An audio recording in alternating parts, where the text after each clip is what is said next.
Hi, voici les réglages à changer immédiatement sur votre Oppo Pad 5. Commencez par aller dans les paramètres de votre appareil, puis aller dans Luminosité de l'écran. Et ici, je vous recommande vraiment d'activer la tonalité adaptative qui ajustera automatiquement la température des couleurs de l'écran en fonction de la lumière ambiante.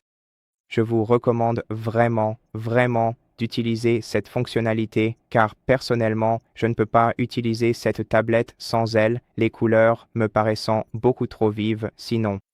Lorsque la tonalité adaptative est désactivée et la tonalité adaptative elle-même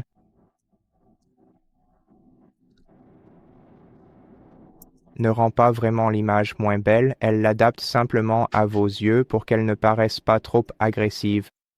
Faites également défiler vers le bas jusqu'au taux de rafraîchissement de l'écran et assurez-vous de le régler surélevé.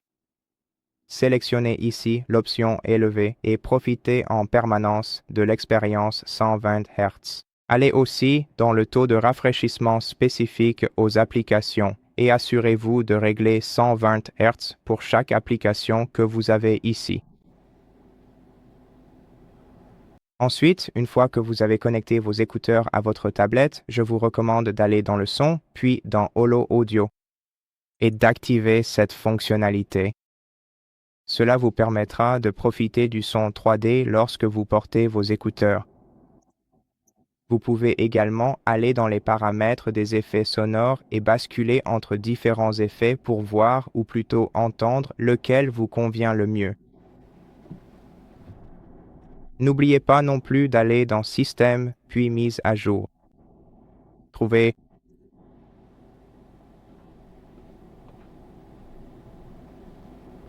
les services recommandés et activez ici la connexion rapide. Cela vous permettra de vous connecter beaucoup plus facilement à d'autres appareils comme la télévision ou les smartphones. Tout ce que vous avez à faire, c'est de faire glisser votre doigt vers le bas depuis le coin supérieur droit de votre écran pour ouvrir le menu. Pour ouvrir le menu des réglages rapides. Ensuite, allez dans la fonction de diffusion d'écran et projetez votre écran sur votre téléviseur ou un moniteur sans fil. N'oubliez pas non plus d'activer les fonctionnalités d'IA. Pour cela, allez dans le menu IA, puis dans Moteur de service IA et activez-le. Allez également dans IA.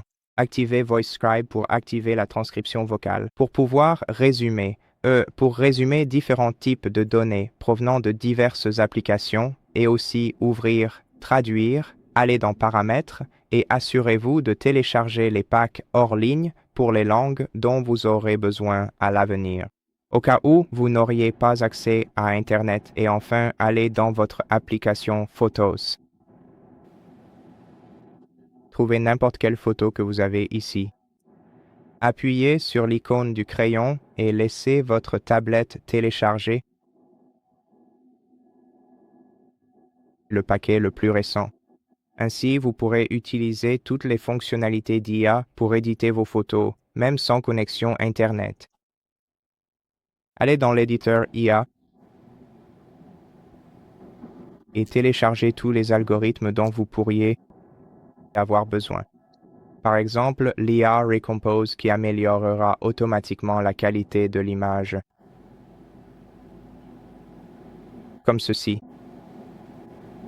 Et oui, bien sûr, une chose importante, gardez votre appareil à jour. Allez dans Système et mise à jour logiciel et téléchargez la version la plus récente du logiciel pour votre appareil. Et voilà. Merci d'avoir regardé. Si ça vous a aidé, abonnez-vous, likez et commentez ci-dessous et à la prochaine.